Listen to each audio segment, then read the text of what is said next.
asalaamaaleykum wa rahmatullah ñu fas yéene ñëwaat ak yéen ci naafile yi guddig juróom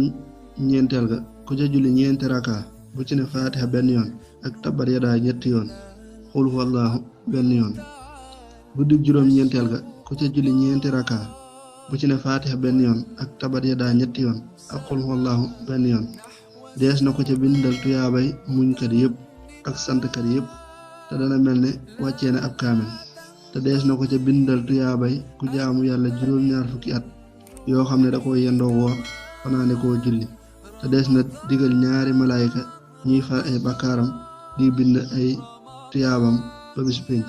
wa aleykum salaam wa rahmatullah